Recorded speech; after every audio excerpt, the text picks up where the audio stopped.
Izin Pak Kepala, artinya program untuk 2026 ini apa untuk di perwakilan di Provinsi Bengkulu ini?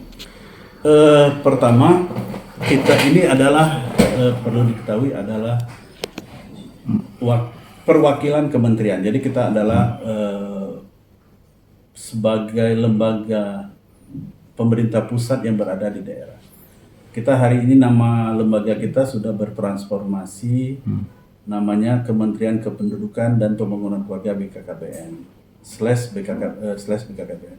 Jadi dalam hal ini salah satu fungsi utama kita bagaimana mendukung kinerja pemerintah daerah dan menselaraskan program antara pemerintah pusat dan pemerintah daerah sehingga ini selaras dengan apa yang dicita-citakan melalui Astacita Pak Presiden. Itu salah satu yang kita lakukan di pemerintah daerah hari ini, bagaimana kita bersama-sama itu mengkawal bagaimana RPJMD, kemudian rencana pembangunan yang lain sampai ke rencana aksi pembangunan daerah itu terintegrasi dengan Astacita Presiden tersebut. Nah, itu yang kita lakukan. Kemudian kita punya program secara nasional dalam pendampingan itu namanya Peta Jalan Pembangunan Kependudukan. Jadi perlu kita ketahui bahwa yang namanya sasaran pembangunan itu hanya satu, yaitulah penduduk. Baik objek maupun subjek pembangunan itu adalah penduduk. Maka hari ini kita pastikan bahwa penduduk ini benar-benar diurus dalam pembangunan baik tingkat nasional maupun daerah. Maka ada satu bahasa, negara wajib hadir di setiap titik kehidupan. Itu salah satu fungsi kita, bagaimana kita menyampaikan kepada pemerintah daerah, pusat, juga provinsi, kabupaten, kota, bagaimana 30 indikator pembangunan kependudukan itu harus dimasukkan dalam perencanaan pembangunan di daerah. Izin Pak Kepala, intinya dengan adanya mitra dari pemerintah daerah, baik itu kabupaten, baik itu provinsi, artinya ini dalam pengawasan itu ada nggak di bidang yang Bapak lakukan ini? Jadi gini, hari ini kan dalam kabinet Merah Putih ini di bawah Pak Prabowo dan Pak Gibran, kita ini fungsi negara ini, pemerintah khususnya, itu kan dipegang oleh masing-masing kementerian khusus. Kalau berbicara pengawasan, pemerintah daerah tentunya ada kewenangan Pak Mendagri. Cuman hari ini yang perlu kita lakukan adalah bersinergi program. Nah, ini yang kita lakukan. Jadi hari ini kita melalui berbagai lembaga, ada istilah kita pembangunan hari ini harus melibatkan pentahelik. Pentahelik itu apa? Itu adalah pemerintah pusat, pemerintah daerah, baik provinsi beserta OPD-nya dan jajarannya, pemerintah kabupaten kota juga, sampai ke tingkat desa itu harus kita harus melakukan komunikasi. Itu kalau kita berbicara pemerintah. Kemudian dunia usaha, baik BUMN, BUMD, termasuk perorangan. Kemudian juga di dalam pentahelik tersebut termasuk juga perguruan tinggi, dunia pendidikan, Diknas, Dikti dan sebagainya. Itu juga kita melakukan bagaimana kita berkolaborasi. Termasuk NGO. Nah, NGO itu juga adalah bagian kita dalam melakukan kolaborasi, dan termasuk juga kelompok-kelompok yang mengatas diri perorangan. Kemudian yang tidak kalah pentingnya dalam hal ini adalah media. Nah, media ini punya peran penting dalam mencerdaskan kehidupan bangsa. Jadi media ini punya fungsi edukasi.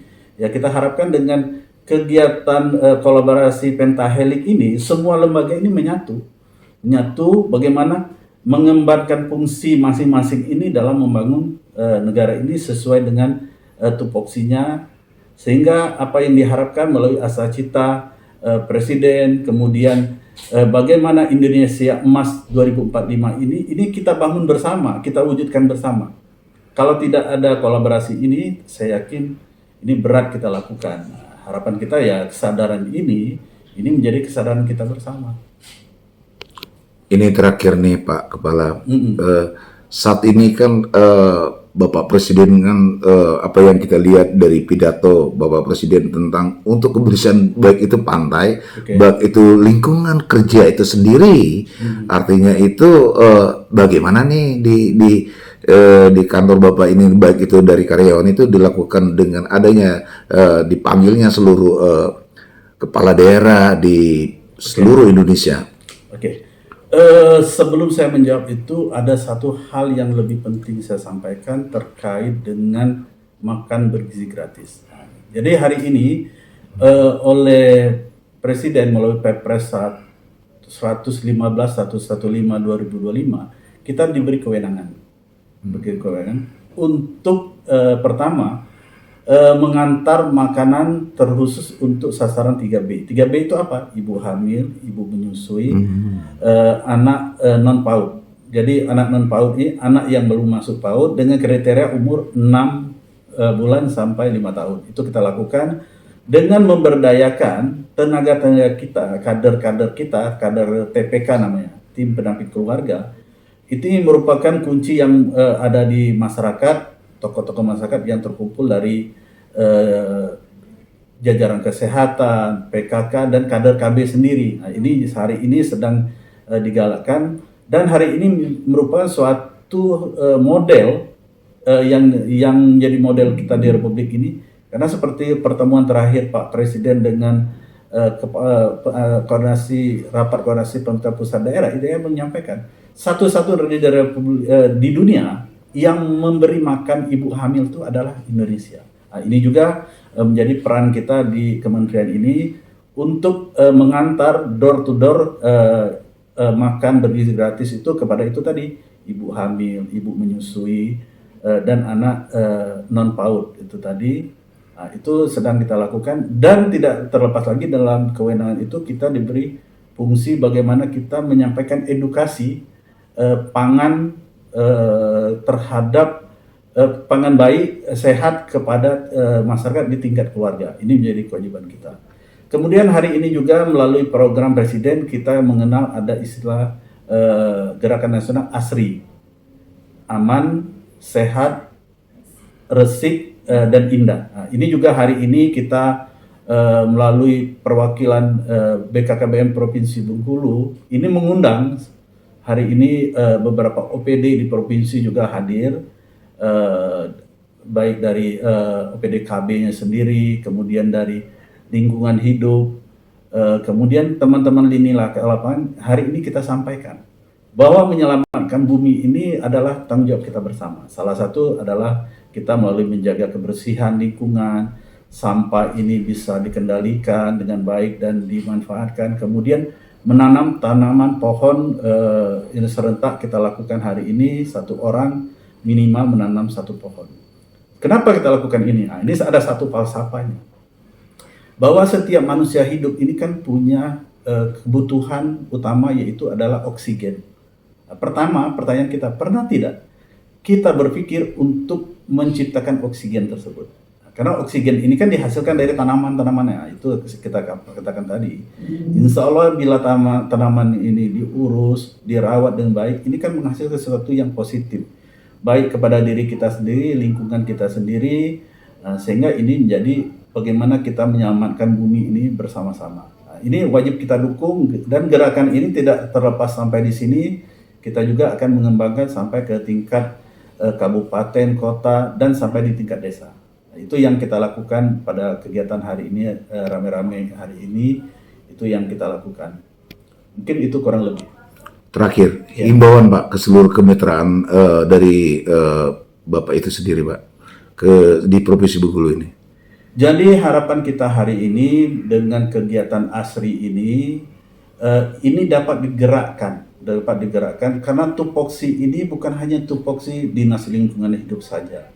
Bukan hanya tupoksi kehutanan yang berbidang kehutanan saja. Ini tupoksi kita bersama. Bukan hanya tupoksi PU saja. Ini memang harus kita lakukan ini bersama-sama, sehingga apa? Kebersihan lingkungan, kelestarian lingkungan, dan bencana-bencana seperti apa yang kita rasakan sebelum ini di beberapa provinsi ini kan tidak terjadi di Bengkulu. Itu harapan kita. Tentunya dengan komunikasi antar lembaga ini, baik provinsi, kabupaten, kota, sampai ke tingkat desa, saya yakin Bengkulu bisa mewujudkan pembangunan yang lebih baik dan program ASRI ini berjalan dengan baik. Dan saya juga ucapkan terima kasih kepada kepala daerah kita, Pak Gubernur, Bupati, Wali Kota, yang sebelumnya sebenarnya sudah memulai ini dengan gerakan kebersihan lingkungan, sampah, kemudian seperti di Wali Kota menanam pohon kelapa di pinggir pantai. Ini kan luar biasa. Nah, ini tentunya ini menjadi hal yang baik, best practice untuk kita semua, sehingga kita meyakini Bengkulu ini akan dapat lebih bagus. Oke,